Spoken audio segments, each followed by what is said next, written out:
all over this country, middle class people, working families are wondering how they're going to pay the bills, what kind of future exists for their kids. So the reality is that the middle class today in this country is in desperate shape, and the gap between the very, very wealthy and everybody else is going to go wider.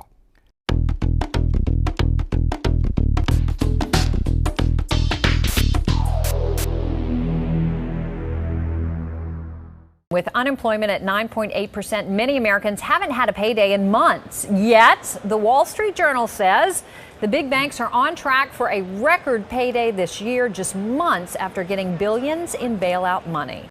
From an economic perspective, the United States right now is in a unique historical position. On one hand, if you read the papers, this is what you find. Goldman Sachs earns $3.1 billion, beating estimates. Next article, Wall Street Journal. Wall Street on track to award record pay, huge bonuses. Next article, New York Times. Still on the job, but at half the pay. In other words, we have millions of workers who are working longer and longer hours, but the actual pay that they're receiving has gone down. In some cases, as much as 50%. So what you're seeing is a nation in which the people on top are doing extraordinarily well. We bailed out Wall Street to the tune of $700 billion. The Fed lent Wall Street companies trillions of dollars at zero interest loans. And the good news for them is that they are doing really, really well. Some of the executives on Wall Street are going to be receiving huge bonuses. We're back to where we were before the meltdown. But on the other hand, in the real world, let me tell you what is going on. The middle class is, in fact, collapsing. If you add together the fact that 9.8% of the people in this country are officially unemployed, add to that the number of people who have given up looking for work, who are not part of the official statistic, add to that the people who want to work full-time and who are working part-time, you know what you get?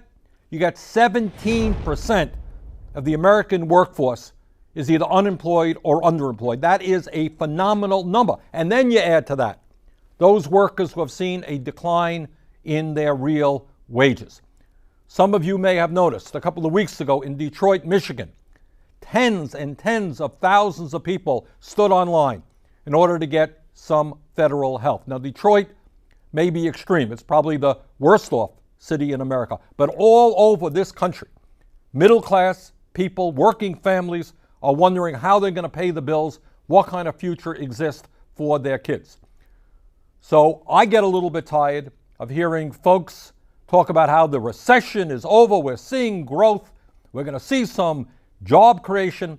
The reality is that the middle class today in this country is in desperate shape, and the gap between the very, very wealthy and everybody else is going to go wider.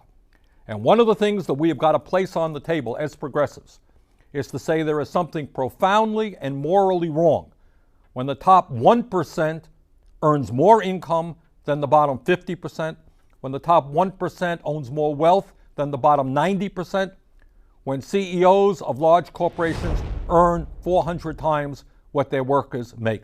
This is not what America is supposed to be. So with all of the issues that we're dealing with right now, and we're dealing with healthcare, and we're dealing with global warming, and we're dealing with Afghanistan, please do not forget about what is happening to tens of millions of our brothers and our sisters out there who are struggling hard to keep their heads above water. Thank you. Look forward to talking to you next week.